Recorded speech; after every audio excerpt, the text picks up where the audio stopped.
guys, I'm glad you're all here. I hope everyone is safe.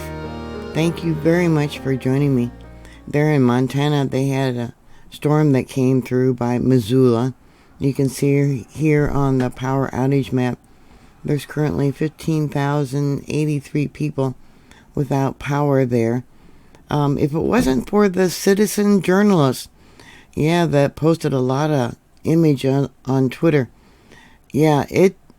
They got a lot of damage. Can you believe that? 109 mile an hour winds. Let's see, Missoula, 12,389 as of 10. It's about 10 a.m. Central Daylight Time.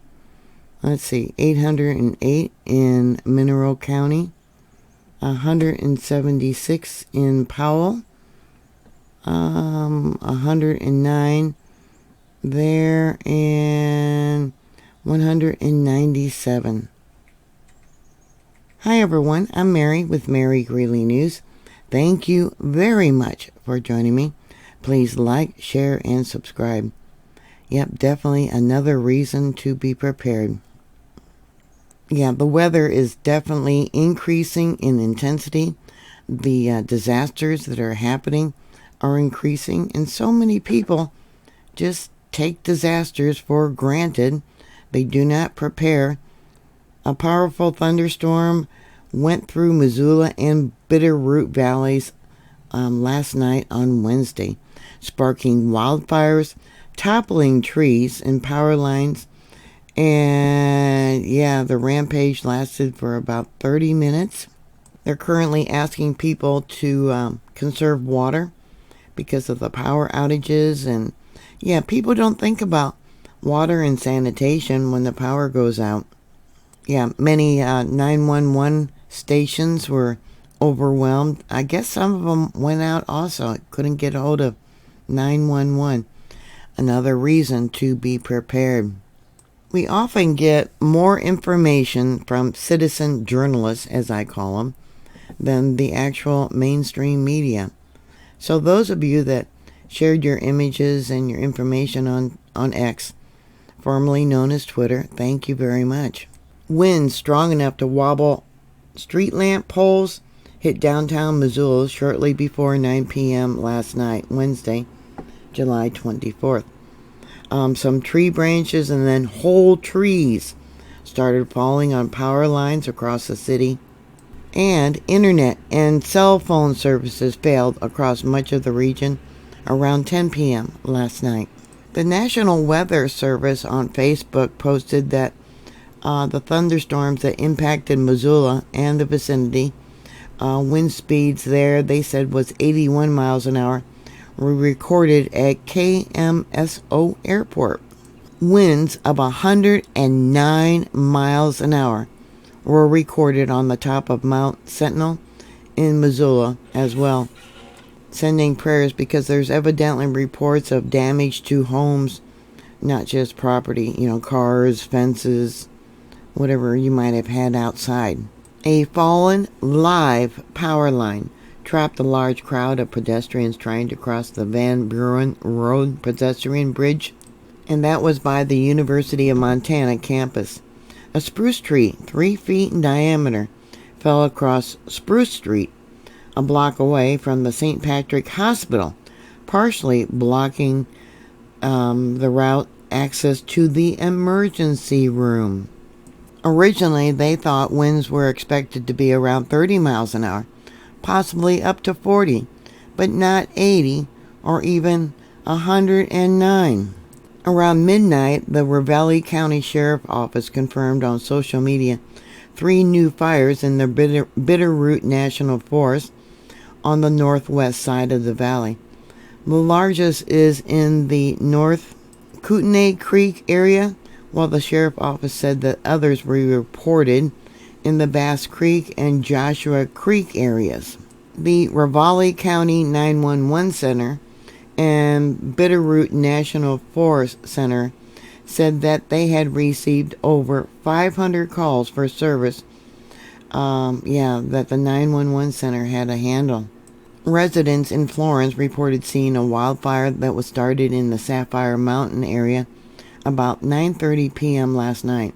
There was images of power poles, power lines arcing, and balls of fire actually traveling down the power lines. Power lines, be very careful. You don't know if they're still active, and it can generate electricity 35 feet under the ground from where the power line is possibly laying. They say that you should shuffle your feet. Don't pick up your feet, but shuffle your feet close together if you're near a power line that is on the ground. They definitely had a busy night last night. Frenchtown Rural Fire District reported a structure fire after a pine tree crashed onto a power line in Alberton, causing the lines to arc at around 9:30 p.m. Missoula and Raleigh counties both had issues with their dispatch centers.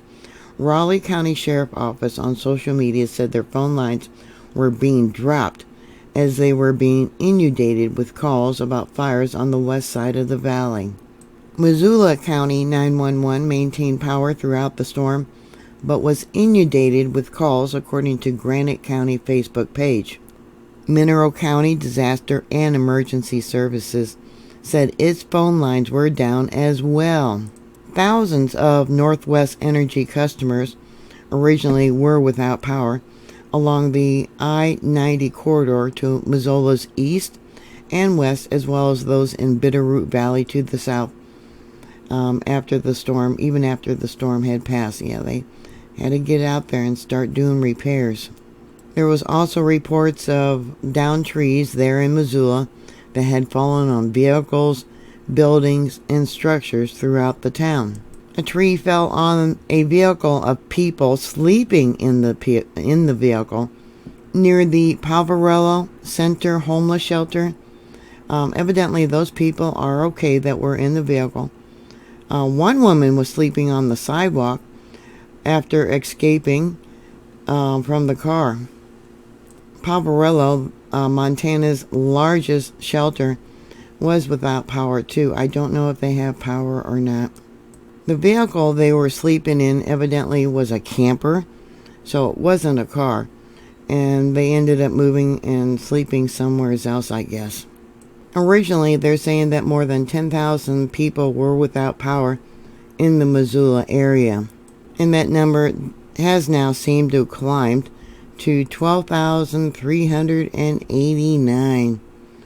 Yeah, think about your food that possibly could spoil, not having access.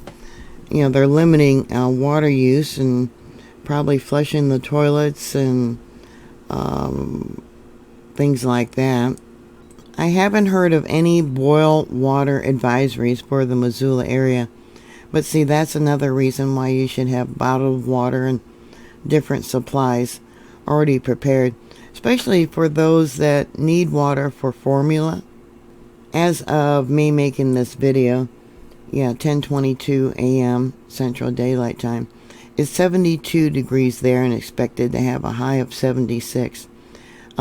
Heat-related deaths, they probably wouldn't have them there in that area, but heat-related deaths are the number one cause of death for any type of weather-related disasters. Heat-related deaths are higher than tornadoes or hurricanes, things like that. And it's very important to remain hydrated. So how did you react during this storm? Please put your comments down below. I hope everyone is safe. I haven't heard of any injuries, but that is always a possibility. Sending prayers, sending blessings. Thank you for watching. Please like, share, and subscribe. And I'll talk to you later. God bless you. Bye.